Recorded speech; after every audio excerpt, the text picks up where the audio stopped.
Esse podcast é apresentado por b9.com.br.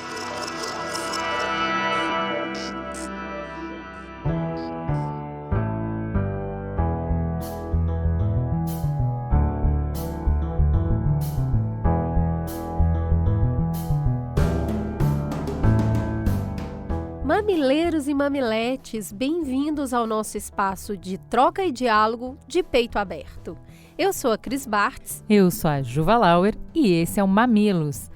Passa um café, puxa uma cadeira e vem conversar com a gente que hoje vamos dar um show de resistência nesse programa. Vamos começar com um recado do Bradesco. Disney Plus chegou ao Brasil. O serviço de streaming da Disney entrou no ar nessa semana, trazendo na mala, além de estreias e títulos exclusivos, muita nostalgia dos filmes e desenhos que marcaram a infância por gerações. Tem produções da Disney, da Pixar, da Marvel, do Star Wars, National Geographic e tá rolando de tudo por lá. Para quem é cliente Bradesco, essa diversão já começa cheia de vantagens. O banco saiu na frente e é a primeira marca a ser parceira da plataforma, aqui no Brasil. E essa parceria tá com cheiro de condições exclusivas, hein, Ju? Cheiro, gosto e cor de condição exclusiva. Cliente de cartão de crédito Bradesco tem até 6 meses grátis para usar o Disney Plus antes de começar a pagar. E para usufruir do benefício é bem fácil. É só baixar Disney Plus através do seu aplicativo do Bradesco, Bradesco Cartões ou Internet Banking. Consulte todas as opções e benefícios para o Cartões Bradesco no site banco.bradesco/Disney Plus. Juva Lauer, eu ouvi dizer que você anda metida com outros podcasts. Que papo é esse? Menina, não só é verdade, mas como é de verdade demais. O meu coração é do Mamilos.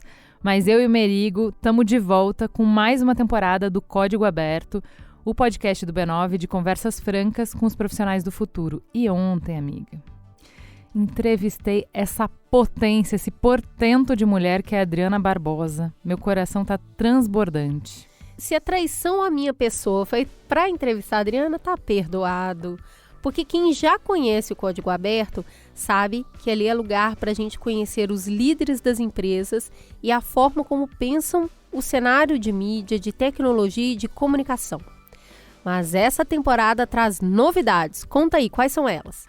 Além de um monte de mulher poderosa, super inspiradora, já que nessa temporada a maior parte das entrevistadas são mulheres, a gente se uniu com o Facebook para falar sobre Discovery Commerce, o futuro do marketing no mundo em que a aceleração digital virou a norma. Aposto que todo mundo já está querendo conferir. E aí, já está no ar, Juliana? Já, o primeiro papo com a Ilka Sierra, diretora de marketing da Via Varejo e eleita uma das 10 profissionais de marketing de 2019, está no ar. E está imperdível. Vamos colocar um trechinho.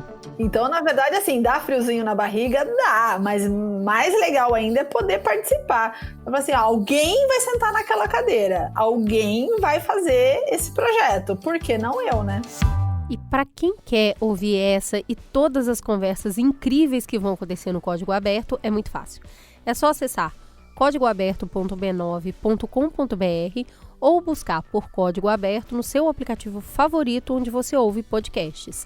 São 6 episódios no ar toda segunda-feira. Dá o play que vale muito a pena. Bora pra pauta.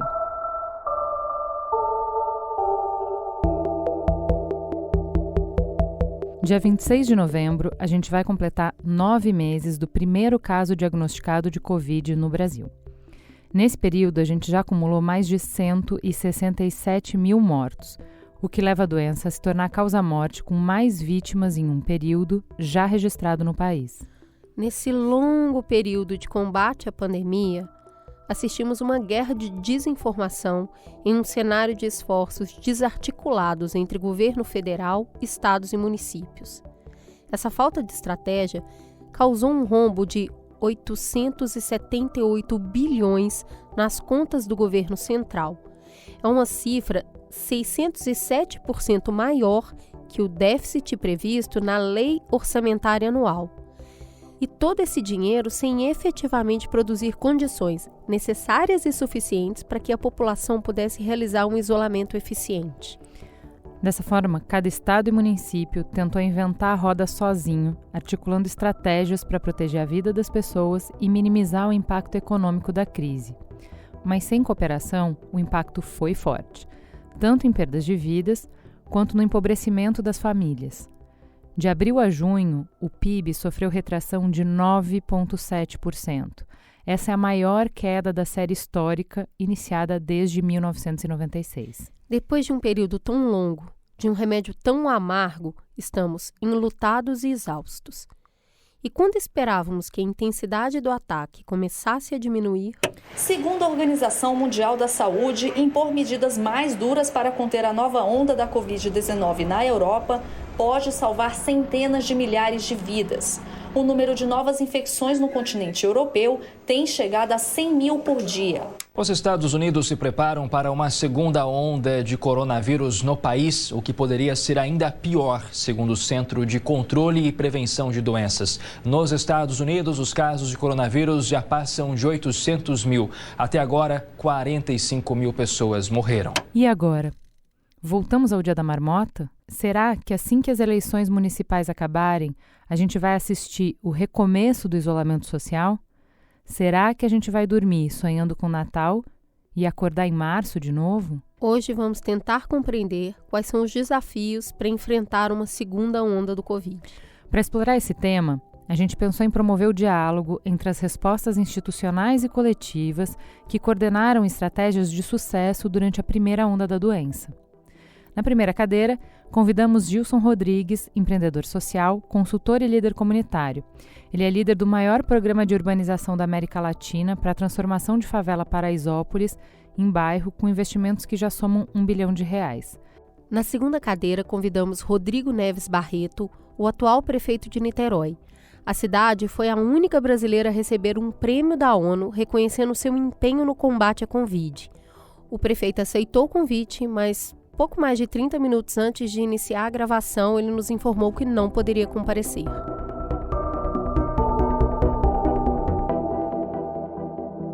Começar então o programa apresentando quem é o nosso convidado, quem veio explicar pra gente como é que organiza as coisas. Gilson, por favor, conte para os nossos ouvintes quem é você na fila do pão. Olá, comunidade. Eu, na fila do pão, sou o pai do Vinícius, de 15 anos, e do Eduardo, de 9 anos, que mora em Paraisópolis e está buscando transformar a vida das pessoas aqui. Sou uma espécie de prefeito de Paraisópolis, as pessoas me chamam assim, e sou coordenador nacional do G10, que é o bloco de líderes e empreendedores sociais das 10 maiores favelas do Brasil. Essas favelas juntas estavam prosperando e faturaram no seu comércio interno R$7 bilhões. Ou seja, somos as favelas ricas. Nós queremos mostrar a favela como potente, não como carente, como agente de sua própria transformação, entendendo que as grandes transformações que vão acontecer na favela vão ser de dentro para fora e não de fora para dentro. Que discurso potente, né? Corrobora com o que a Djamila falou lá no Roda Viva pra gente, que foi olhar para a favela, olhar para as comunidades com um olhar de potência e não com um olhar de carência, né? Um lugar que sai em soluções. E é por isso que a gente chamou o Gilson para nossa mesa hoje, com esse olhar de soluções que ele tem e organizar a vida de quantas pessoas hoje em Paraisópolis, Gilson? Paraisópolis é uma comunidade com 100 mil pessoas, mais de 100 mil pessoas. Se fôssemos uma cidade, estaríamos entre as 300 maiores do país. E a gente, através do G10, nós temos procurado mostrar efetivamente a favela mais potente, a favela com suas oportunidades. Então, quando as pessoas, às vezes, passam na Giovanni Gronchi, olha para baixo e vê a favela carente ou vê violência, ela está perdendo uma oportunidade de aproximação, de ver quão rico culturalmente nós somos, de como nós somos potentes economicamente juntos, né? Porque apesar de não ser uma comunidade carente em tese, nós juntos somos potentes. Então, usar essa potência para nos envolver, para alavancar os nossos comércios, para mostrar a nossa cultura e ajudar o Brasil. É esse olhar, então, de aprendizado que a gente faz hoje para entender como essa comunidade vivenciou a primeira onda de coronavírus e, a partir daí, se realmente se configurar uma segunda onda, o que pode ser pensado e aprendido com essa comunidade a respeito. Gilson, conta pra gente, então, para começar, quais estratégias vocês coordenaram para enfrentar o Covid aí em Paraisópolis? O que vocês fizeram? Aqui em Paraisópolis, logo no início, quando começou o processo de anúncio da pandemia, a gente via isso, aquela doença que vinha da China, que as pessoas falavam, algo que está acontecendo na Itália, tudo para fora do país, né? Era uma coisa assim que não era do Brasil, né? Não tem um ditado, às vezes as minhas primas falam assim, quando tá chique, quando elas estão arrumadas, a gente fala, nossa, como tá linda, elas falam, não é do Brasil. Então as pessoas achavam que isso é uma coisa que chegaria no Brasil. E que quando chegasse, seria uma coisa apenas para rico, ou seria apenas para pessoas que viajaram para o exterior. E depois, aquela história da gripezinha chegou com muita força, e até hoje as pessoas continuam achando que é uma gripezinha, apesar de estar morrendo tantas pessoas. Então, vendo aquilo acontecendo no mundo, e observando principalmente o que estava acontecendo em Guayaquil, que tem uma estrutura parecida com as de favela, nós nos desesperamos com os discursos dos governos, com os discursos dos prefeitos, governadores e principalmente do presidente da República, que fizeram entender à população de que essa doença não seria tão agravada no Brasil, que o Brasil já é um país de muitas dificuldades, de muitas situações, e que a população, mesmo a população mais carente, seria imune porque está acostumada com a pobreza. É meio que absurdo isso, né? E aí, efetivamente, a Covid chegou, o governo não criou uma política pública específica para as favelas, sequer uma política de comunicação para que a gente pudesse entender exatamente o que se tratava, porque usavam termos como home office, que ninguém sabia o que era isso, termos como lockdown, né? E o famoso fica em casa, que as pessoas olhassem, como é que eu vou ficar em casa com casas pequenas e famílias numerosas? Que quando está calor, está muito calor, e quando está frio, está muito frio. É impossível, a gente não tinha as mesmas condições. Além disso, nós começamos a ver um movimento de pessoas no mundo começando a comprar tudo que tinha no mercado. E no Brasil começou o mesmo movimento. Só que quando começou esse processo no Brasil, era metade do mês. E geralmente nós recebemos no início do mês ou final do mês. Então imaginava o seguinte, vai acabar até a comida na prateleira porque nós não temos como comprar. Então o que nós organizamos aqui em Paraisópolis foi um processo de pensar numa política pública que pudesse ser inspirada, que as pessoas pudessem olhar para aquilo e também tentar se salvar, independente da classe social. Porque, basicamente, nós pensamos numa rede de solidariedade, onde a cada 50 casas temos um morador cuidando de 50 famílias. E aí, no primeiro momento, a estratégia é basicamente o seguinte, como é que a gente vai chegar essa história do prefeito para todo mundo? Tendo em vista que a nossa tradição aqui, quando acontece alguma coisa, tem que brigar por uma creche ou alguma situação que nos incomoda, nós paramos a Giovanni Gronchi, queimamos uns pneus e está tudo certo, a gente chama atenção para esse assunto. Então, na situação do Covid, como é que vai queimar pneu e parar a Giovanni Gronchi? Não tem, porque nós colocaríamos as pessoas em risco. Então, a melhor forma foi organizar a comunidade, fazer um processo de mapeamento e aí definimos um modelo que inicialmente começou como prefeito de rua. E aí, como nós percebemos que o nosso presidente estava falando muita coisa errada e que não estava orientando a população da maneira certa, nós percebemos que ao invés de ter um prefeito, deveríamos dar mais autoridade para as nossas lideranças e decidimos que a cada 50 casas deveríamos ter um presidente, que na ausência de um presidente que pudesse ajudar o Brasil a conduzir esse processo, que nós teríamos um presidente a cada 50 casas. E esse modelo dos presidentes de rua ganhou o Brasil. E qual que é a atribuição desse presidente? O que ele faz? O presidente de rua tem 3 atribuições principais, e a partir desses problemas que foram encontrados, dessas 3 atribuições, é que nós fomos criando a solução. A primeira é garantir, conscientizar a população para que elas fiquem em casa, de que realmente a doença é uma doença grave que vai atingir a população, principalmente mais carente, e não o contrário. Não é uma doença que vai matar rico, é uma doença que está matando pobre, é o contrário, e pobre de favela, e pretos como nós. Então é o seguinte, a doença está matando a gente. Então mostrar à população esta realidade foi o que tem sido escondido até agora, e precisamos falar disso. Quem está morrendo são pessoas de favela e negros. Então precisamos mudar e conscientizar a população com relação a isso. A segunda responsabilidade entendo doações de alimentos, álcool gel e máscara, este presidente deve levar porta a porta essas doações para essas famílias, para não gerar aglomeração. Então, sempre que a gente fazia alguma distribuição aqui, eram aquelas grandes filas. Então, isso não dava para fazer. Tínhamos que mudar toda a estratégia. Então, o presidente de rua deve entregar para suas famílias porta a porta. E a terceira e mais importante, nós decidimos, tendo em vista que o serviço de emergência público não vem em Paraisópolis, o SAMU não vem aqui, nós decidimos contratar ambulâncias. Então, sabe aquela sensação de quando você chama um Uber e ele não vem? Ou então, se você chama o Uber e ele está bloqueado? Então, isso acontece todos os dias em Paraisópolis, só que acontece com o sistema de aplicativo e também acontece com o SAMU. Então, imagina que numa doença em que as pessoas falta o ar, e se falta o ar precisa de um socorro rápido, as pessoas não podem contar com um serviço de emergência. Então, decidimos contratar logo de início 3 ambulâncias com uma equipe médica 24 horas. A gente é todo baiano aqui. 85% da população é nordestina. 53% são baianos como eu. Minha família está aqui há 70 anos. Então, a gente é exagerado. Então, a gente imaginava o seguinte, vamos contratar logo 3, porque vai faltar ambulância, vai faltar médico. Então, nós contratamos 2 médicos, 4 enfermeiros, 2 socorristas, porque, imagina, nós somos uma cidade. Se fôssemos uma cidade, nós estaríamos entre as 300 maiores. Então, os desafios e problemas são muito grandes. Então, nós decidimos fazer esse trabalho considerando sempre o pior, porque se ainda não acontecesse, nós estaríamos preparados, e estamos preparados. Então, mesmo sem ter dinheiro, nós decidimos contratar e informamos para a empresa da ambulância o seguinte, a gente não tem dinheiro, nós vamos trabalhar para buscar esses recursos, e se a gente atrasar, você segura um pouco. E graças a Deus, todas as iniciativas que nós tivemos aqui, elas foram apoiadas por pessoas, porque logo no início também houve uma série de movimentos de criação de fundos, de apoio ao Covid, isso e aquilo, e a gente estava preocupado em nos organizar, e não ir atrás dos fundos, porque também imaginava que seria uma situação de caos, e que mesmo que tivesse doação desses fundos, o caminhão não ia chegar, por conta da situação que estaria muito grave. Então nós preferimos, vamos nos organizar, e depois vamos buscar as estruturas necessárias. E quando fomos buscar, as grandes empresas já tinham doado para esses fundos.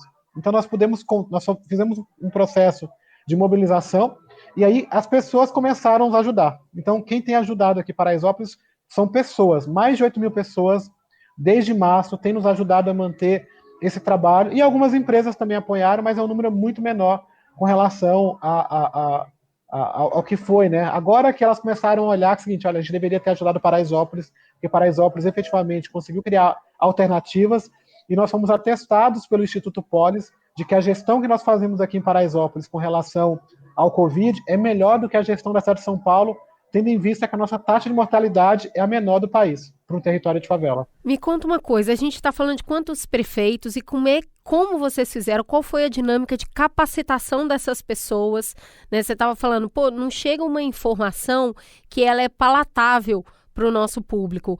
Então, eu acredito que vocês devam ter, não sei como, selecionaram esses prefeitos de rua, esses presidentes de rua, e aí eles foram para um espaço, eles foram capacitados. Como que se deu essa dinâmica? E aí você citou um dos atributos dele, queria que você falasse um pouquinho dos outros 2.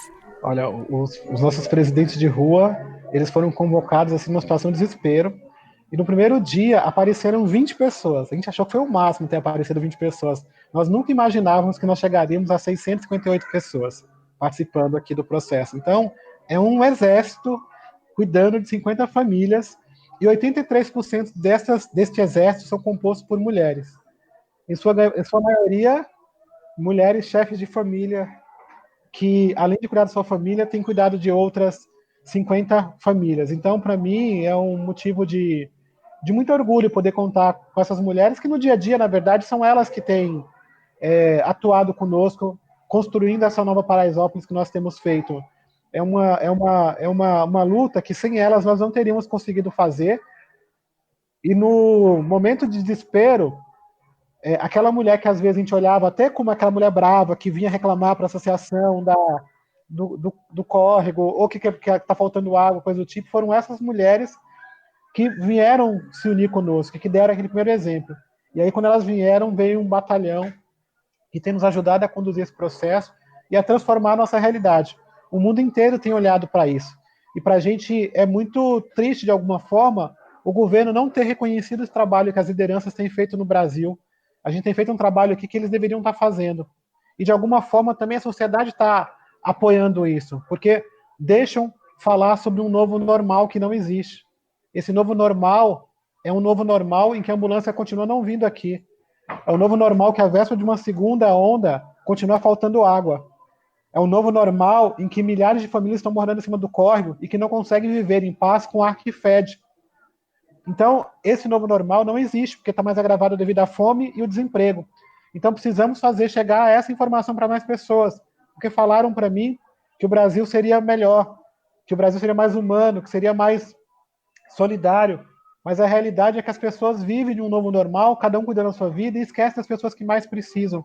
Então nós precisamos fazer com que a gente possa ser um país só, um país unido, em que a gente não tem que ver diferenças de quem mora na favela e quem mora em Alphaville.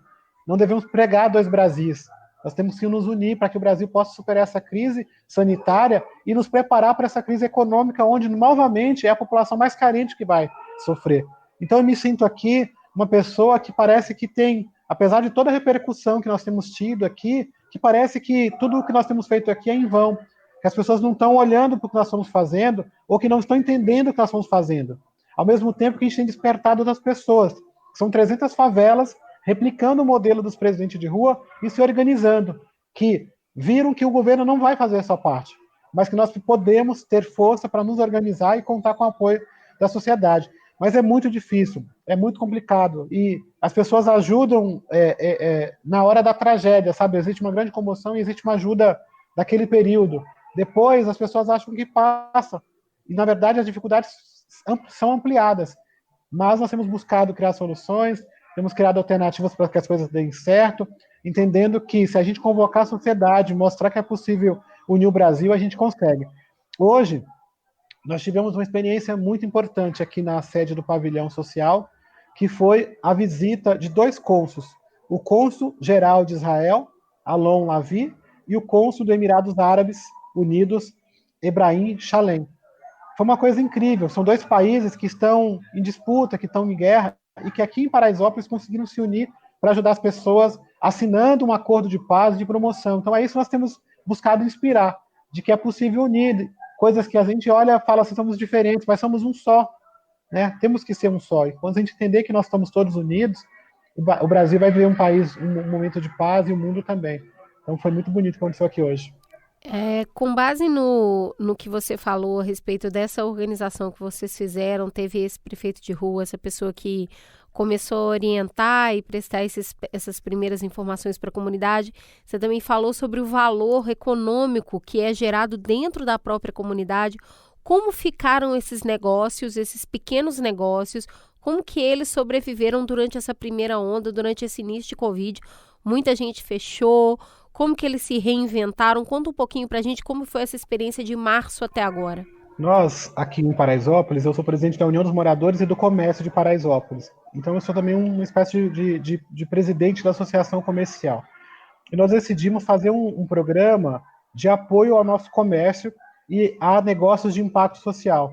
Então, por exemplo, nós tínhamos aqui grupos de costureiras e nós, fazendo uma graça com o home office, nós decidimos criar o programa Home Office das costureiras das favelas do Brasil e conseguimos uma parceira que doou máquinas e nós levamos essas máquinas para casa das pessoas e essas mulheres no Brasil conseguiram fabricar 830 mil máscaras que foram distribuídas. E nós conseguimos apoio para comprar essas máscaras, gerar trabalho e renda para elas.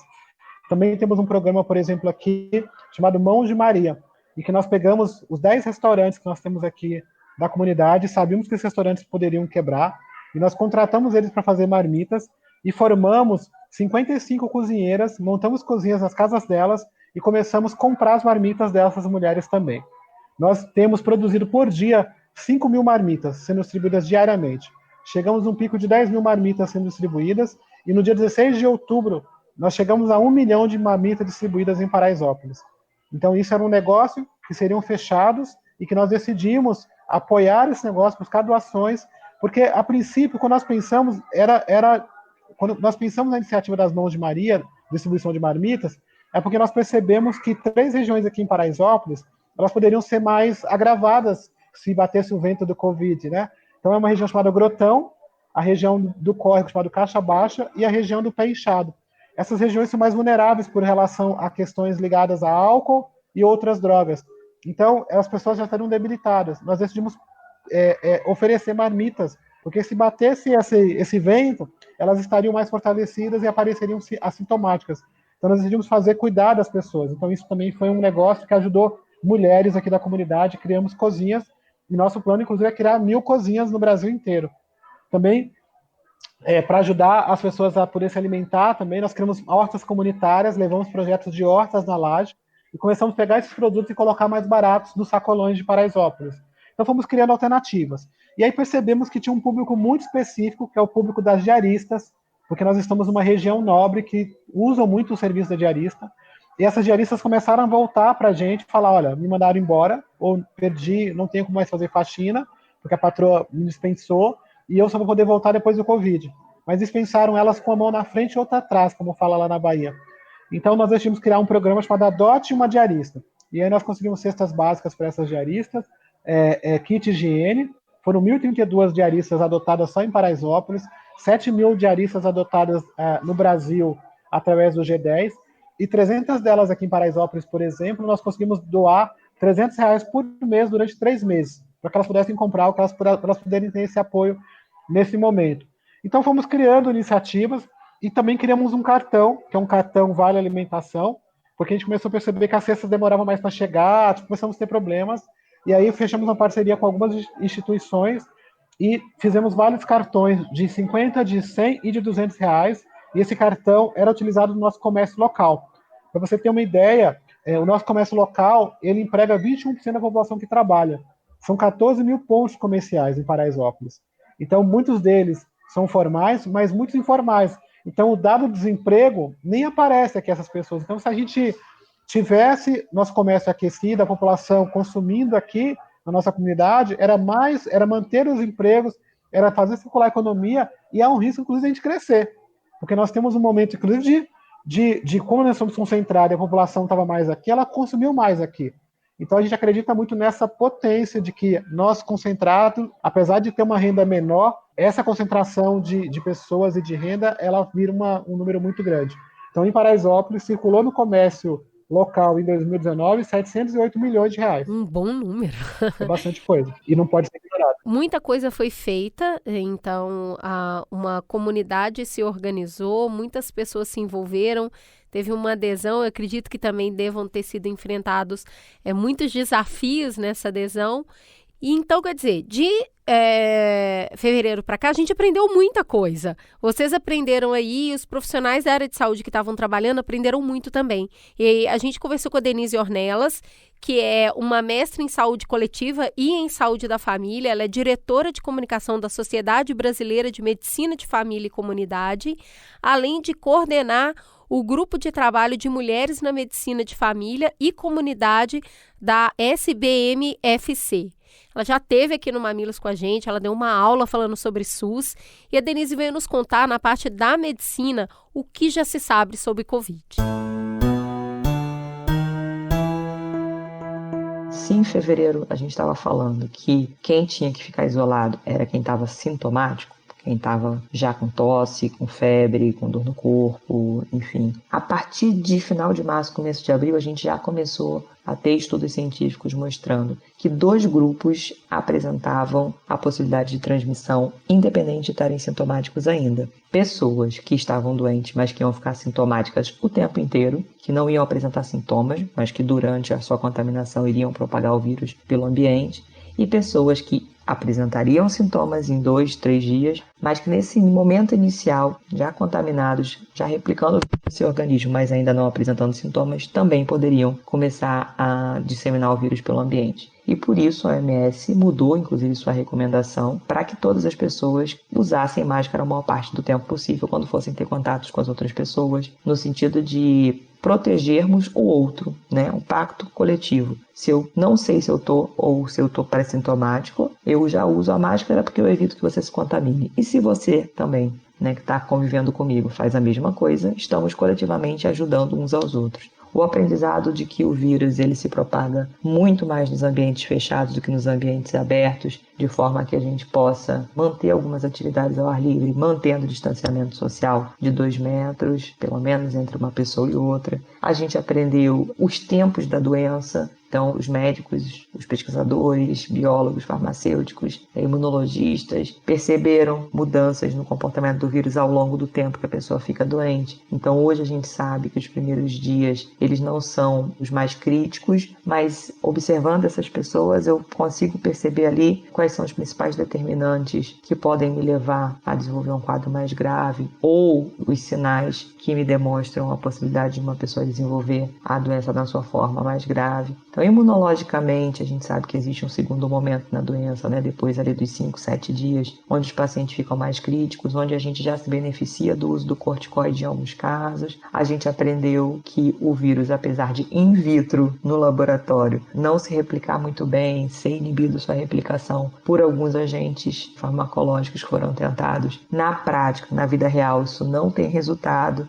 Então não adianta tomar hidroxicloroquina, não adianta tomar ivermectina, não adianta fazer uso de anita, dos vermífagos. Então isso a gente aprendeu. Nem todo mundo aprendeu, mas cientificamente a gente aprendeu. Então a gente pode não perder tempo nessa segunda onda discutindo se vai dar hidroxicloroquina ou não. A gente aprendeu que ter leitos, além dos leitos de UTI, os leitos de semi-intensivos, os leitos onde o paciente ele pode ficar hospitalizado só para receber o oxigênio de forma não invasiva, ou seja, sem estar entubado ainda, e estando monitorado, é uma resposta importante do sistema de saúde, para além da gente ter só investimento em criação de leitos de UTI. A gente também aprendeu que o vírus ele tem uma resposta no organismo que provoca coagulação excessiva. Então, de forma bastante simplificada aqui, né, para a gente falar com a população leiga em geral, o vírus ele dá uma tendência no organismo a fazer aglomerados de células sanguíneas, né, fazer o processo de coagulação, e em pequenos vasos, principalmente nos vasos sanguíneos do pulmão, isso vai fazer uma deteriorização muito rápida da função respiratória. Então a gente aprendeu a entrar no momento certo com anticoagulantes, a fazer exames que nos indicam qual é o paciente que pode se beneficiar do uso desses anticoagulantes precocemente ou não. Então hoje a gente está bem melhor na prática médica, nos cuidados em geral, em relação ao que a gente tinha em março. Isso pode ajudar a gente a conter melhor essa segunda onda, a ter menos óbitos, mas parece que a gente desaprendeu enquanto sociedade a ter medo do Covid, a ter medo da doença. Isso pode ser um erro fatal. Esse não medo que as pessoas estão tendo, achando que, para a maioria realmente só uma gripezinha, morre quem tem que morrer. Esse medo, essa falta de preocupação em relação à sua proteção, proteção da sua família, pode fazer com que a gente tenha mais casos que não deveria ter no mesmo momento, e ter esses mais casos nos leva mais próximos ao colapso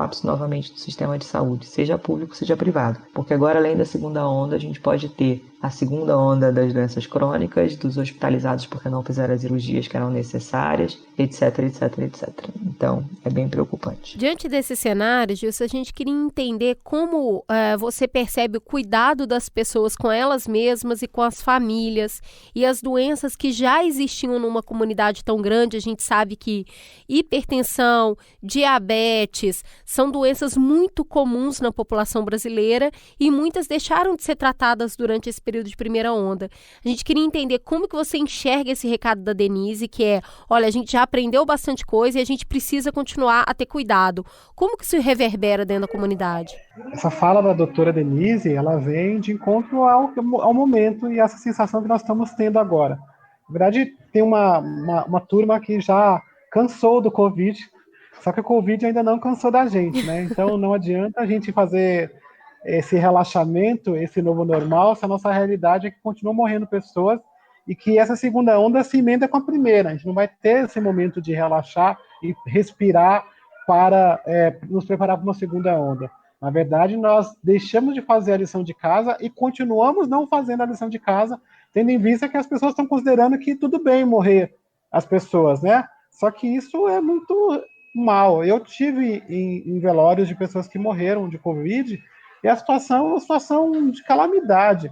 Essas 160 mil pessoas que morreram de Covid, as suas famílias estão arrasadas, que não puderam chegar perto dos seus parentes. Eu cheguei numa situação em que uma pessoa abraçava o carro que não podia ser aberto. Então é absurdo a gente achar que tem 500, que tem 1.000 pessoas morrendo por dia, e parece que não tem ninguém morrendo. Então é momento de redobrar os cuidados, de relembrar o que a gente aprendeu. Quem diria que a gente ia aprender a lavar corretamente as mãos? Que é aquela coisa que a gente aprende na escola, que a gente aprende na educação infantil, e a gente descobriu que lavava a mão errado. Então, todos esses aprendizados a gente vai ter que aproveitar nesse momento para não sofrer, porque senão é a gente se colocar em risco. E mais do que a gente se colocar em risco, colocar aqueles que nós amamos em risco. Então, nós precisamos nos cuidar, nós precisamos nos preparar para essa segunda onda.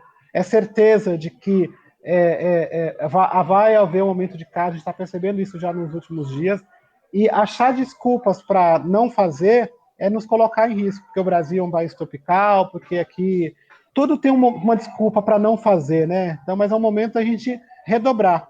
Ainda que não aconteça o pior, a gente tem que preparar para o pior, porque falta política pública, falta comunicação, existem 2 Brasis, cada prefeito parece que é um Brasil diferente, cada um fala de um jeito, então nós precisamos nos unir mais. Como você é um gestor público da sua comunidade, as pessoas olham para você esperando que você coordene a ação, a gente vai te trazer complexidade, vai te trazer o relato de perspectivas diferentes, de especialistas diferentes, para embasar uma conversa sobre, diante desse cenário que os especialistas nos pintam, o que a gente pode fazer, como é que a gente responde essa ameaça. A primeira pergunta que não quer calar antes da gente responder qualquer coisa é: tem uma segunda onda ou não? A histeria coletiva? E aí, Cris? Quem melhor para responder do que trazer a Denise novamente? Então, Denise Ornelas, nos diga, amiga, tem ou não uma segunda onda? O que a gente teve no Brasil foi uma onda em que o ápice aí, na maior parte das capitais, foi entre maio e julho, né, com alguma diferença entre elas, mas entre maio e julho a maior parte dos lugares teve seu ápice. E aí de julho para agosto a gente começou a notar um decréscimo no número desses casos, mas que nunca foi um decréscimo suficiente para chegar num vale, né? Quando a gente fala de onda, a gente fala de pico e fala de vale, a gente não teve um vale, a gente teve, na verdade, um platô que veio se estabelecendo de agosto para setembro, e agora, o que a gente vê nos primeiros 15 dias de novembro, essa subida novamente em várias capitais. Então, a rigor, a gente não está fazendo uma segunda onda, a gente precisa esperar um tempo a mais para dizer se isso vai realmente configurar uma segunda onda, como já está acontecendo na Europa. Aqui a gente está tendo essa subida novamente, que pode ser uma ainda marola da primeira onda, pode ser ainda o restante daquela primeira onda que ainda está dando uma rebordosa aí, ou pode estar configurando realmente uma subida importante que vai fazer essa segunda onda se configurar e chegar num ápice parecido com o que a gente teve anteriormente. Agora a gente volta a ter esse número de casos subindo na população classe média, nos grandes hospitais privados, mas a gente não sabe como é que vai ser essa sustentação na sequência, porque daí a gente sabe que justamente por ter sido uma pandemia que se expandiu muito rápido nas periferias, os inquéritos epidemiológicos mostram pra gente que a maior parte das pessoas que têm anticorpos são pessoas negras, são pessoas com baixa escolaridade, são pessoas que têm baixa renda, são pessoas que estavam realmente trabalhando ou vivendo sem a possibilidade de fazer isolamento social.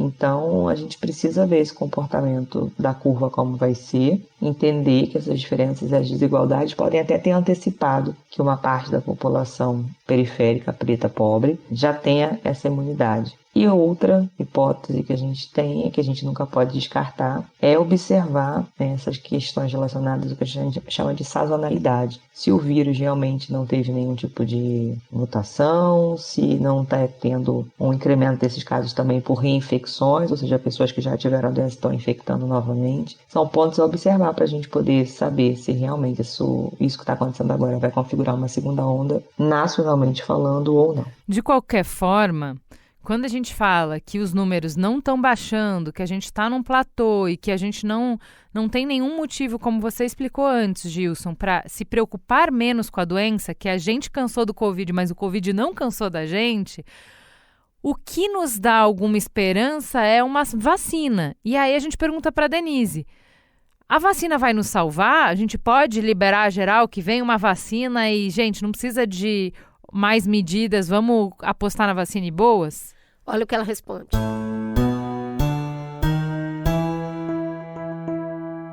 Um cenário mais conservador, ele prevê que talvez de todas as vacinas que a gente tenha, algumas vão ser bem-sucedidas e outras não.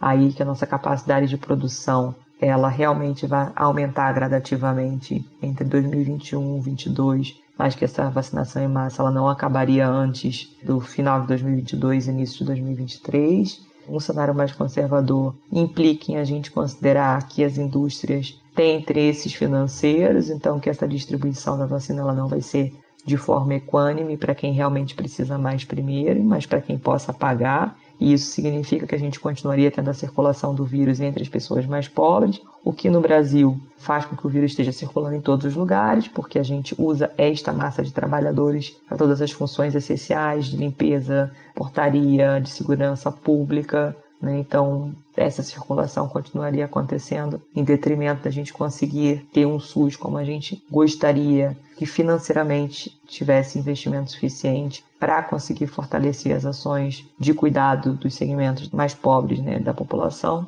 Então, infelizmente, é um cenário onde não acredito numa vacinação em massa tão breve, uma vacinação em massa mais, se possível, a longo prazo, mas com bastante desigualdade na sua distribuição, para quem vai conseguir ser vacinado primeiro. Infelizmente, é um cenário mais provável na minha, aí sim, opinião.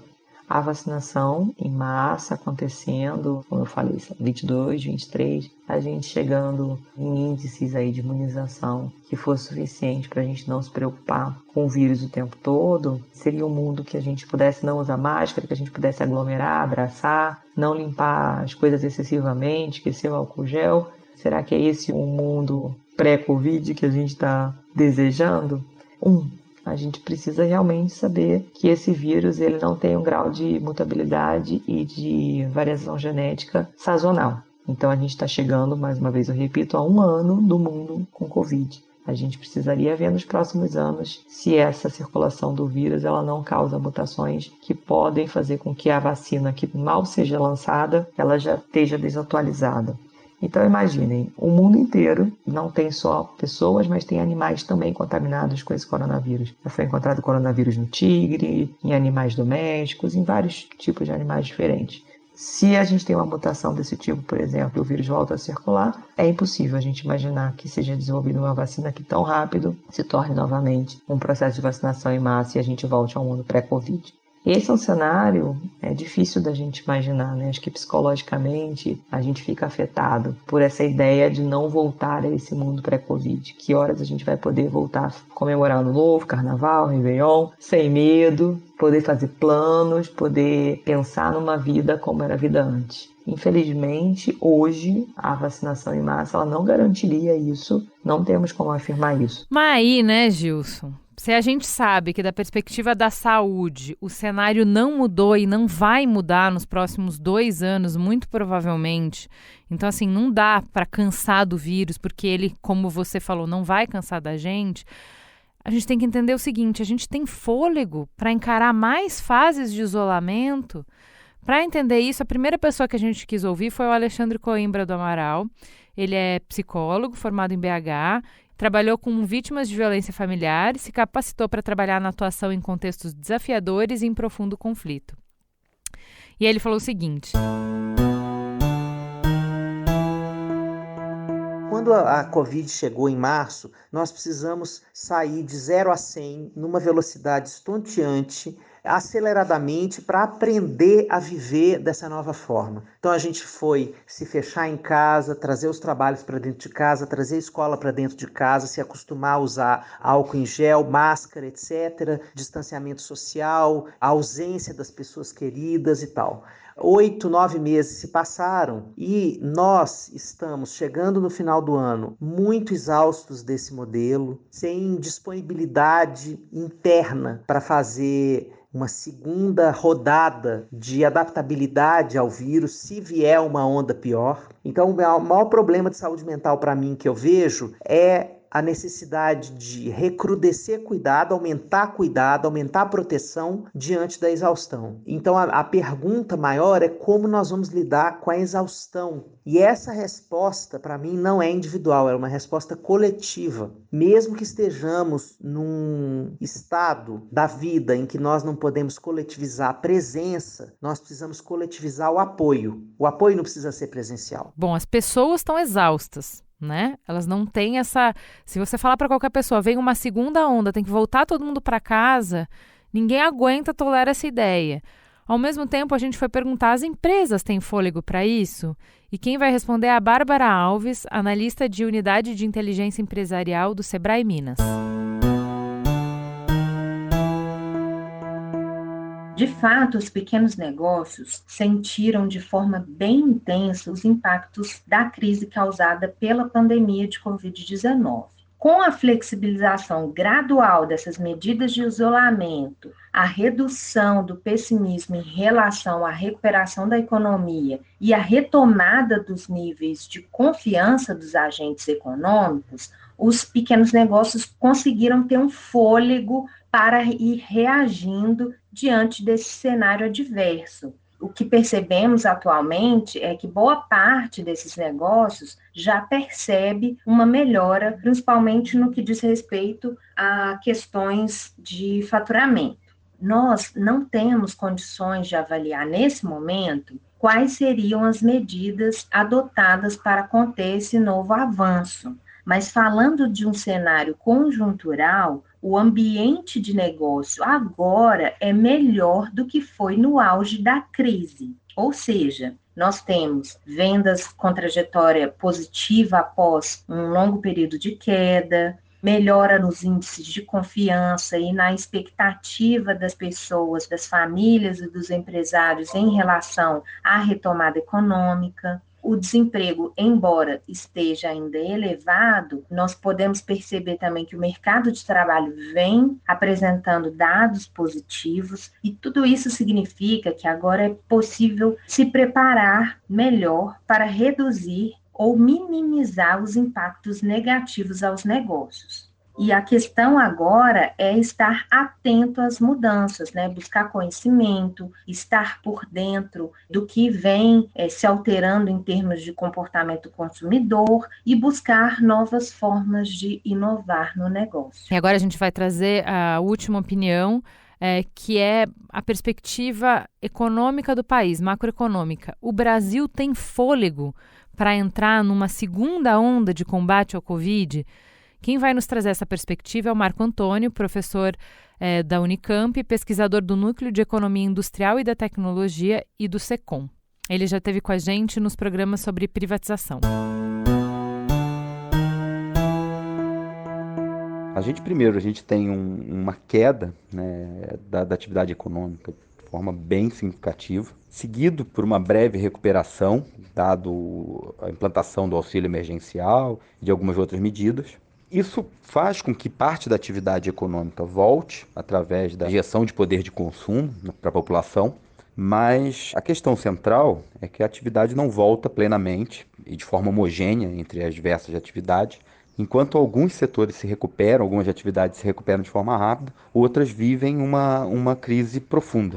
Então, o cenário, para a gente pensar o impacto completo assim, da pandemia, a gente tem que olhar para o horizonte aí de 2021 e pensar o que está se armando aí no horizonte para a economia brasileira. Quer dizer, um alto desemprego, um aumento da miséria e da pobreza, a desestruturação de todo um conjunto de micro, pequenas e médias empresas, que são muito importantes na geração de emprego no Brasil, e um mercado doméstico com pouca capacidade de reação.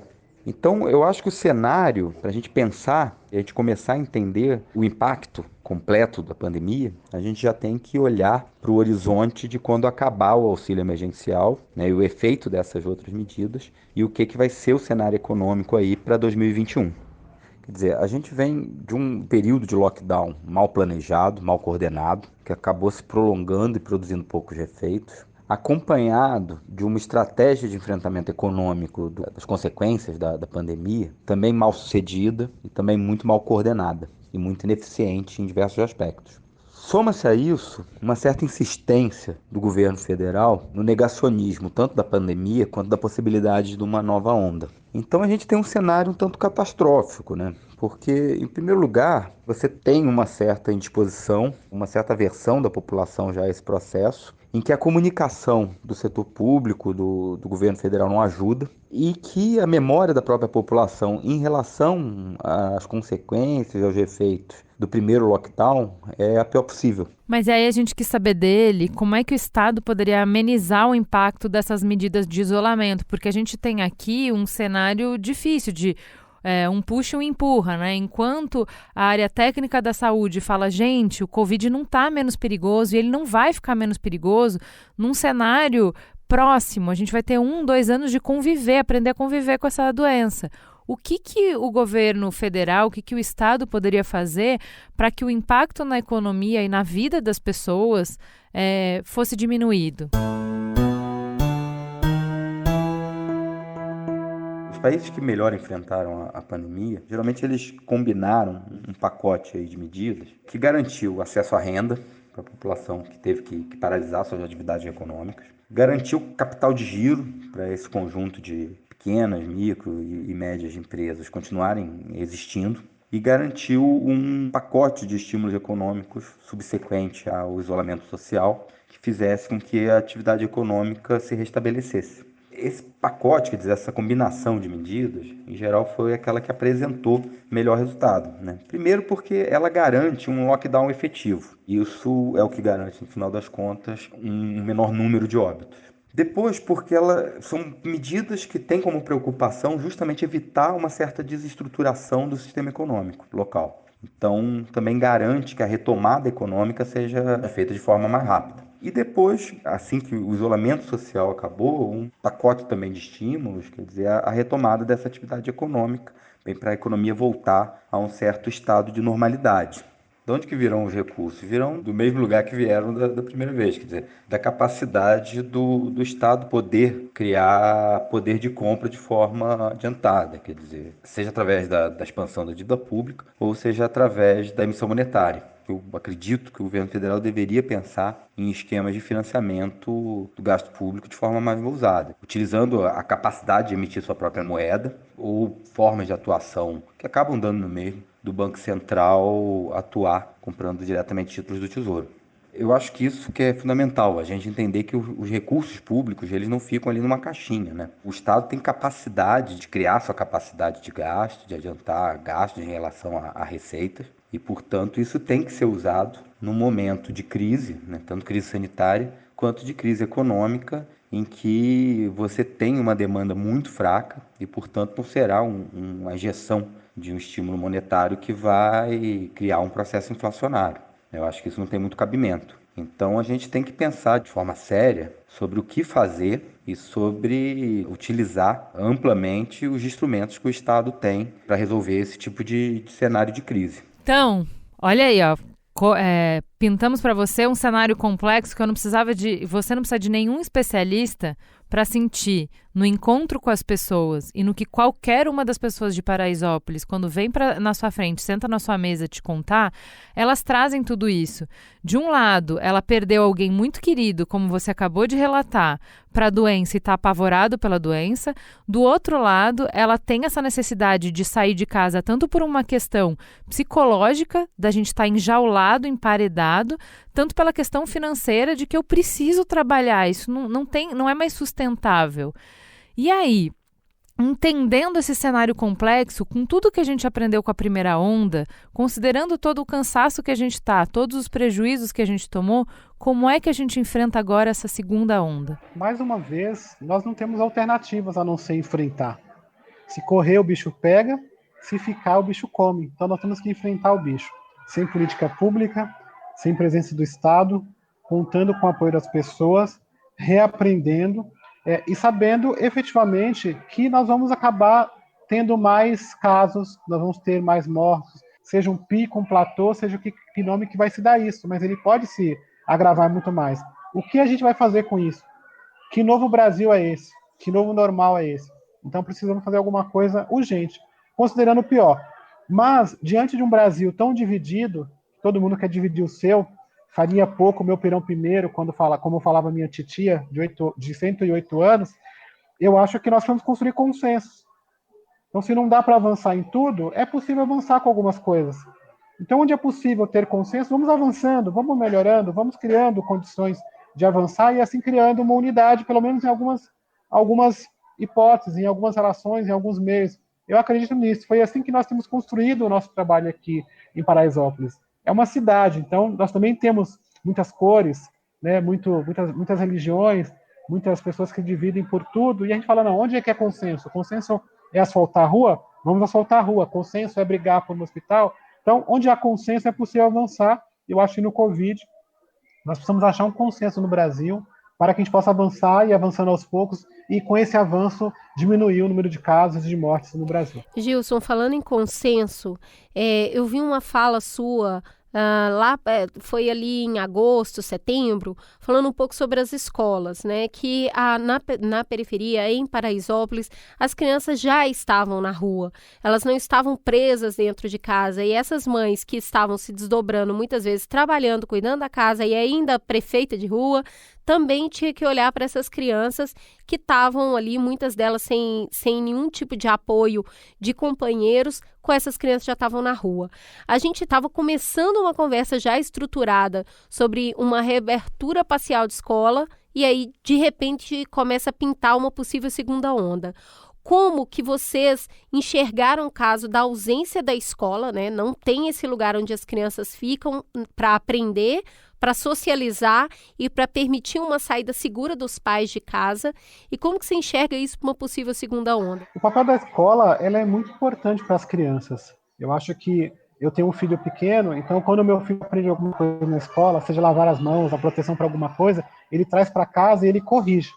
Então, o papel da escola no processo de educação, no processo, inclusive, de uma crise como essa, se ele é bem estabelecido, as crianças podem ajudar a gente a superar essa situação. É isso que eu percebo em casa com os meus filhos. Ao mesmo tempo, tem um papel social da escola, né, com respeito à interação entre as crianças, o seu próprio desenvolvimento, a questão da alimentação. Mas o que a gente tem visto concretamente é uma escola desestruturada, uma escola sem condições de cuidar até de piolho.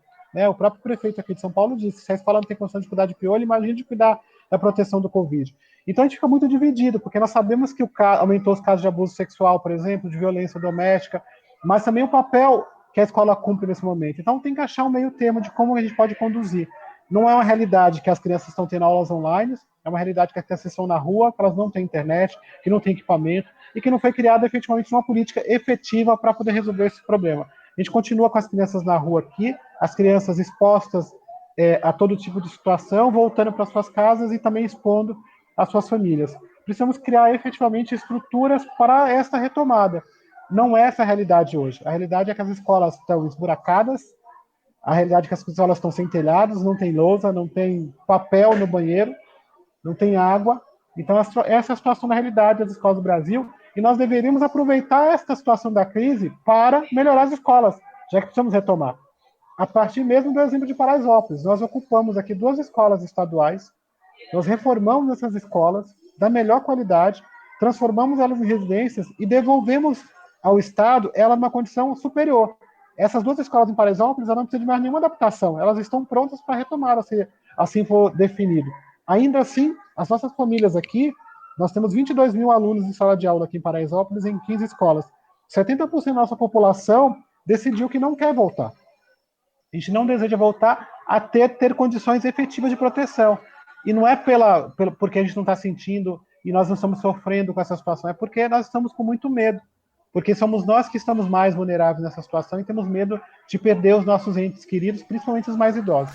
Então, mas é isso que eu acho que a gente chegou, então, através da escola, acho que é um elemento que chega no cerne da discussão desse problema, que é, quando a gente fez um programa especificamente para discutir volta ou não volta à escola, a gente já tinha aí 6 meses de pandemia, de paralisação, os restaurantes abrindo, uma série de outras atividades abrindo e só a escola fechada, a gente teve um debate que foi muito difícil, um programa que provocou emoções muito fortes das pessoas, porque ele traz 2 pontos de vista dramáticos que se antagonizam. Um é, eu não tenho como garantir a segurança dos professores, dos alunos e das famílias desses alunos.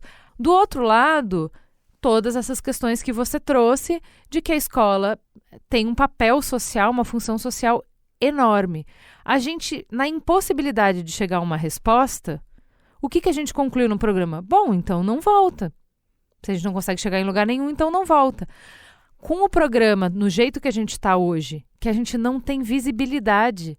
Uma coisa é você perder um ano. Mas quanto tempo, gente? Se a gente vai ter que aprender a conviver com o Covid, a gente está dizendo que as crianças nunca mais vão voltar para a escola? Ou que vão ficar 2 anos ou 3 anos sem voltar para a escola? Então, eu acho que o cenário de uma segunda onda, um cenário em que a vacina não garante que a gente possa voltar ao mundo pré-Covid nos traz a urgência de colocar de pé ações para que seja seguro voltar. Porque não dá, a escola tem que voltar. Como você vê isso para Paraisópolis? Acho que a forma que nós temos de conseguir fazer o processo de retomada das escolas é criando estruturas de retomada e de proteção das nossas crianças. Hoje, as nossas escolas aqui em Paraisópolis são escolas com 40, 50 alunos, numa sala lotada, sem infraestrutura, onde, inclusive, a pior escola do município de São Paulo e a pior escola do estado, segundo o IDEB, estão em Paraisópolis. Então, a gente já sofre uma situação de falta de estrutura muito grande do governo. Então, quando o governo ele lança um protocolo conduzindo, mostrando de que forma deve ser conduzida a retomada das escolas, a comunidade olha com bastante desconfiança. Porque se a gente não consegue seguir nem o que já está estabelecido antes do Covid, imagina estabelecer aquela situação. Então, a primeira coisa é efetivamente assim, criar condições estruturais de garantir que tenha água, que tenha papel higiênico, de que tenha álcool gel, de que tenha máscara, todo o processo de proteção, porque o governo não garantiu isso agora. O governo não distribuiu máscara, o governo não distribuiu álcool gel, o governo não fez a sua parte e a sua lição de casa. Por que a população agora acha que o governo vai fazer nas escolas, sendo que as escolas já estão desestruturadas? Então, precisamos estruturar, é a primeira solução. A segunda solução é confiança. A gente não está confiado no nosso governo, nós não temos confiança. A situação é muito crítica, é uma situação de abandono, é uma situação de descaso, de ignorar a situação da população mais carente. Então, a gente olha para aquilo e não confia, não acredita. Então, o governo precisa entender que precisa ter um processo novo de confiar, de confiabilidade, porque a gente não confia de que vai ser feito, porque a prática tem mostrado que não é realizado aquilo que se promete. Mas as nossas ações aqui têm sido feitas pelas nossas próprias mãos, de mobilizar a sociedade para criar alternativas. Então, nós estamos buscando alternativas aqui, seja em buscar condições para que as escolas possam funcionar, seja para que a gente possa oferecer internet de qualidade, oferecer meios para que a população possa ter pelo menos um reforço. Nós estamos buscando alternativas aqui, mas é papel do governo fazer esse trabalho. Nós estamos aqui sem condição de tocar. Para você ter uma ideia, mês passado, nós tivemos 6 pessoas ajudando apenas, para manter toda essa estrutura aqui. Então esse é o novo normal, que as pessoas pararam de ajudar. Porque agora a situação pode voltar a gravar e nós precisamos continuar fazendo o trabalho. Então, nós estamos entendendo a situação, nós precisamos retomar as escolas, nós queremos que isso aconteça, porque efetivamente eu concordo que nós vamos ter que conviver com o Covid. A vacina que vem não é uma solução, ela vai ser uma vacina que daqui a pouco você tem que tomar de novo, nós temos que conviver com isso. Então não dá para ficar parado, não dá para deixar as crianças perderem o ano, não dá para eles perderem a sua infância, o convívio. Nós estamos criando uma série de traumas, mas precisamos sim criar estruturas e condições para que a população confie no que o governo está propondo como retomada. Gilson, tudo que você fala está muito embasado em número, né? Você cita número de alunos, número de prefeitos, números de pessoas da economia, uma série de coisas. Isso nos faz crer que existe um processo de ouvidoria muito bem estabelecido na comunidade, e esse me parece um dos pilares da confiança. Então parece que você fala muito sobre consenso para avançar e tudo mais, e isso é só a partir do momento que você escuta as pessoas, né? E eu queria entender um pouquinho como é que é esses processos de consenso, de ouvidoria, e se a tecnologia tem um papel importante nisso, principalmente porque as pessoas não podem se encontrar em assembleias e uma série de coisas. Como é que isso funciona? Aqui a gente chama um pouquinho de brigadaria. A gente briga muito aqui internamente, a gente reúne, discute, faz live, faz encontros com os nossos presidentes e com a nossa coordenação. Cada presidente tem um grupo de WhatsApp com sua família. Nós fazemos muitas pesquisas por links na internet. Então a gente ouve muito que a população está sentindo muito mais do que outros locais, né? Então a gente quer também que elas expressem o sentimento, as revoltas. A gente traz grupos de discussões ainda pequenos, aquelas pessoas que estão mais eufóricas, a gente traz para escutar, para ouvir, os presidentes mais bravos, sabe? Então a gente quer ouvir um pouco do conjunto da comunidade para que a gente possa tomar as nossas decisões. Então, por isso que a gente acaba tendo um recorte dos sentimentos e das vontades toda da comunidade, mas a gente tem um momento assim muito de vamos deixar todo mundo falar, brigar, reclamar, desabafar, e a gente escuta isso com carinho. Essa é a nossa, acho que foi o grande processo de mudança logo no no início. Porque quando a gente chegava aquela mulher chata, né, que são mais mulheres aqui participando, brigando por causa do asfalto, por causa da água e tal, hoje a gente recolhe ela com carinho e a gente entende que essa pessoa que está brigando, ela só quer o melhor para ela, para aquele grupo de famílias, e se a gente ajudar aquele grupo de famílias, a gente ajuda todo mundo.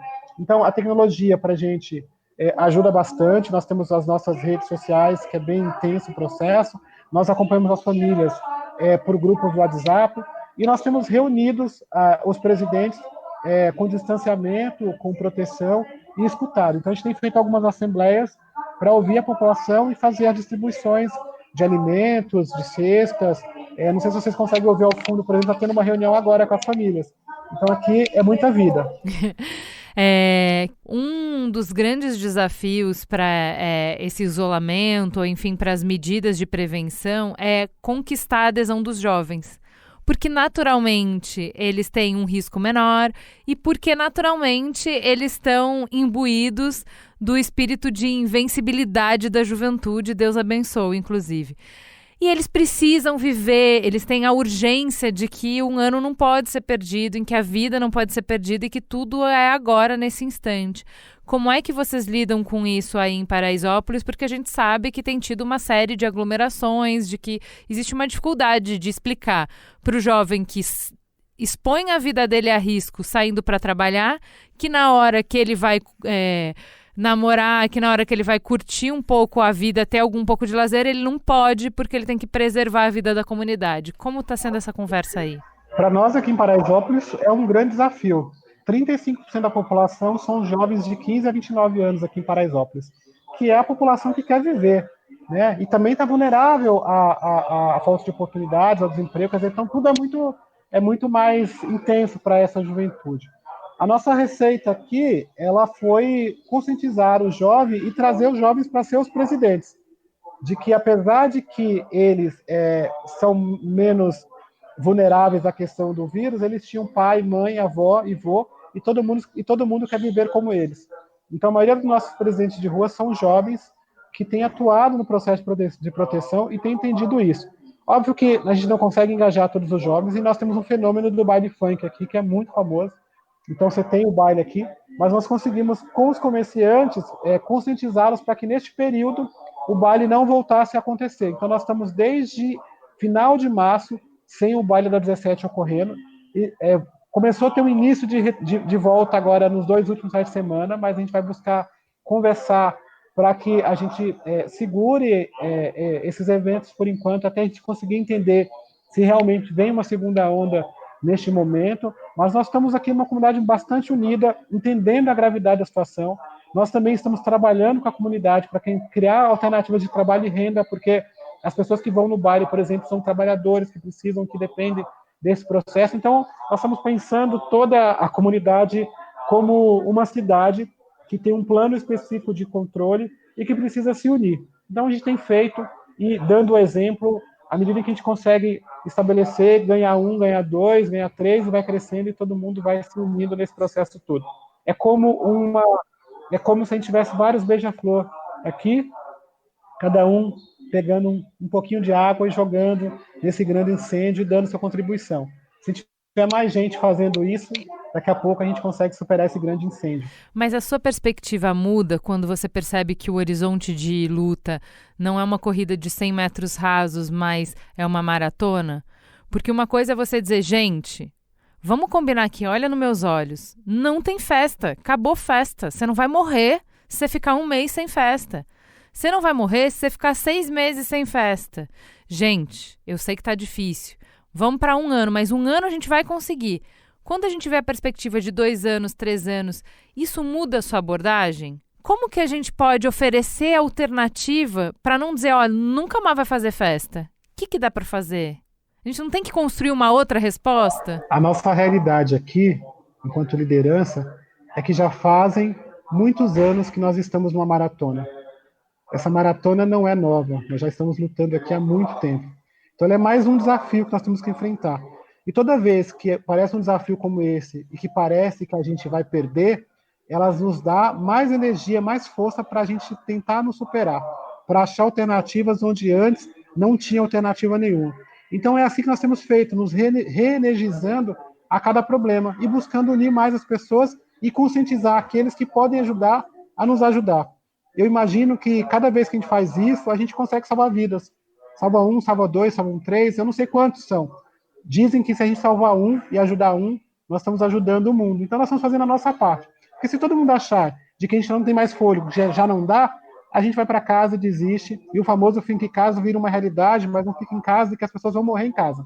Sem ter perspectiva, sem ter proteção, sem ter condições de sobreviver como em outros casos. Então, não temos alternativa, essa é a realidade. Nós temos que continuar lutando e fazendo esse processo de transformação a partir de nós mesmos. Hoje eu ouvi uma expressão de que nós tínhamos que fazer um lockdown pessoal. Eu acho que vamos começar a falar sobre isso. Então, se você não... tem gente que não pode mesmo, mas tem gente que pode. Então, faça a sua parte.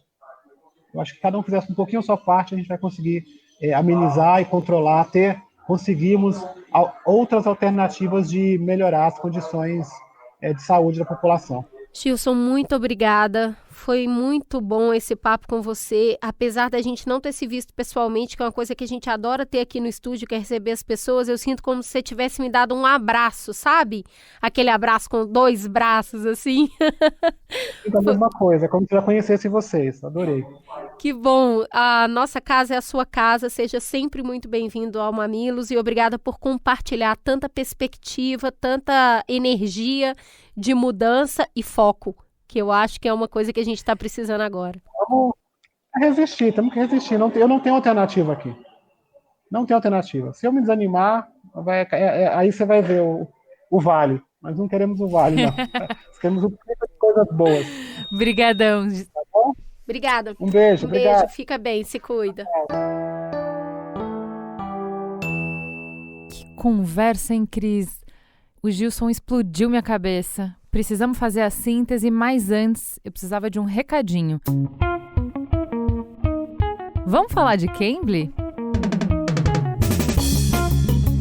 Tá chegando a hora de quebrar o cofrinho para pirar nas promoções da última semana de novembro, não é assim que a gente faz? É isso aí, a melhor sexta-feira para compras no ano tá vindo aí. E além de todas as roupas, eletrônicos, móveis, esse ano você tem a oportunidade ideal para estudar inglês de forma séria. Cambly, a plataforma que conecta estudantes de inglês a professores nativos, se juntou ao Mamilos para trazer a maior promoção do ano para você investir no seu futuro ainda em 2020. Usando o código BESTMAMILOS ou o link que está aqui na descrição do episódio, você consegue um desconto de 50% em todos os planos do Cambly. Tem plano a partir de R$ 65. Imagina, R$ 65 para aprender inglês com quem realmente vive de idioma e de cultura? Lembrando que só no Cambly você tem professores disponíveis 24 horas por dia para você fazer a aula na hora que quiser, com a duração e o assunto que fizerem sentido para a sua vida. E para mostrar que a plataforma funciona mesmo, a gente foi lá no Cambly fazer uma aula para mostrar para vocês. Quando eu falei que você pode ter uma aula sobre o assunto que quiser, é que você pode mesmo. E já que a gente está falando de promoção e de descontos no dia 27 de novembro, eu fui conversar com uma professora nos Estados Unidos sobre como essa data faz barulho por lá e como esse evento nasceu. But the craze comes around those individuals who are looking for electronics or kids. To kids now, like 13, 14, Black Friday is almost like Christmas. E mais, todas as aulas no Cambly ficam gravadas, então depois eu voltei a ouvir de novo para fixar direitinho, porque tô aprendendo, né? Vocês estão ligados. E a professora foi a Mônica Lin. Se você quer aprender inglês com quem manja do assunto, precisa aproveitar a promoção do Cambly. Use o código BESTMAMILOS ou clica no link da descrição. Mas só até o dia 27 de novembro, hein? Então faz isso agora. Para você não esquecer, é cambly.com. Cambly. É incrível. E aí, Cris, que potência de conversa, hein? Menina, assim, eu sempre falo isso com você, né? O Mamilos é um privilégio, a gente conhece tanta gente incrível que eu não consigo entender por que o Brasil tá no lugar que tá. Quando você ouve Denise, ouve Gilson, ouve todos os convidados que estiveram aqui, sabe? Então, essa articulação entre o poder comunitário e o poder público é muito deficitária. A gente tem expoentes incríveis em todos os lugares e a gente não consegue fazer cola. para mim, o que me marcou demais nesse programa é o Gilson falar, quando tem consenso a gente avança, então vamos focar no consenso. Ele repete inúmeras vezes, precisa de consenso, precisa se unir, não podem ter 2 Brasis, a gente precisa estar junto, porque senão é dizimado todo mundo, sabe? Para mim, não foi má fé ou má vontade do prefeito não participar, mas é muito significativo, é muito simbólico que a gente tenha desenhado um programa de diálogo e o diálogo não tenha acontecido. É muito simbólico que o Gilson tenha ficado sozinho para responder a questão. Na hora que a gente pergunta como é que a gente enfrenta a Covid, o Gilson está sozinho, está nas costas dele, porque não tem, o poder público não está. Mas tem uma parte para mim que ficou faltando, que é assim, quando a gente está falando de fazendo um planejamento para uma dor aguda, você lança a mão de determinadas coisas. Quando você está falando de convivência com a doença, quando você vê um cenário mais alargado, as respostas necessariamente têm que ser outras. E eu acho que a gente trazer o exemplo de escola é muito feliz porque ele se derrama para todas as outras coisas que a gente precisou paralisar durante o enfrentamento à Covid. Não dá para parar. Os afetos não podem parar, a vida social não pode parar, as festas não podem parar, porque não é por um período. A gente não sabe por quanto tempo. Então, a pergunta agora é, que condições eu preciso criar para que a gente possa fazer menos, em outro ritmo, de uma outra forma, mas de uma forma segura. É como fazer. E eu acho que para quem ficou 9 meses lidando com esse problema, a gente já podia ter caminhado mais em desenvolver soluções, em pensar soluções para conviver com a Covid, né? Eu concordo muito, porque a gente trabalha pouco com contenção de danos, mitigação de danos e muito com a cultura messiânica. A gente sempre acha que vai aparecer alguém para salvar. O da vez é a vacina. E enquanto a gente gravava o programa, estava chegando um avião trazendo vacina, que ainda não sabe se é efetivo ou não. A vacina eu espero que ela venha, eu acho que ela vem mesmo. Mas independente disso, eu acho que muito focada no que a Denise falou, e a gente precisa entender que isso vai durar muito tempo. Eu entendo que no início eu não podia virar para você, Juliana, lá em março e falar, Juliana, a gente vai ficar 3 anos assim. Porque você ia enlouquecer. Então, eu entendo ter sido falado assim, vão ser 2 meses, agora mais 15 dias, agora mais 1 mês. Só que agora já tem 9 meses e possivelmente a gente vai entrar numa segunda onda. Então, vamos ser adulto e falar, a gente não sabe quando vai acabar. Como é que nós vamos fazer para conviver com isso sem gente morrendo, sem abrir mão de tudo na vida, sem trancar as pessoas indefinidamente em casa? Que tipo de rodízio, de vida em aldeia? O que a gente pode fazer para conviver com a Covid enquanto não houver uma cura efetiva para todo mundo? É isso. Temos uma conversa com muita inspiração, dona Cris? Muita inspiração e uma grande lição de casa. Acho que a gente precisa realmente entender, aceitar o luto da nossa vida pré-Covid, acolher esse luto e começar mesmo a pensar como a gente pode viver a partir de agora. Se você ficou admirado com os projetos que o Gilson mencionou no programa, você pode ser um doador individual acessando o site g10favelas.com.br. O Mamilos é uma produção do B9. A apresentação de Juvalauer e Cris Bartz. A coordenação geral é de Carlos Merigo, Juvalauer e Cris Bartz. A direção criativa e edição é de Alexandre Potashev. Produção e apoio à pauta, Ellen Menezes. Trilha de Andy Lopes. Identidade visual de Bárbara Seward. Coordenação digital de AG Barros, Pedro Estraza, Lucas De Brito e Iago Vinícius. Atendimento e comercialização, Raquel Casmala, Camila Maza e Thelma Zenaro.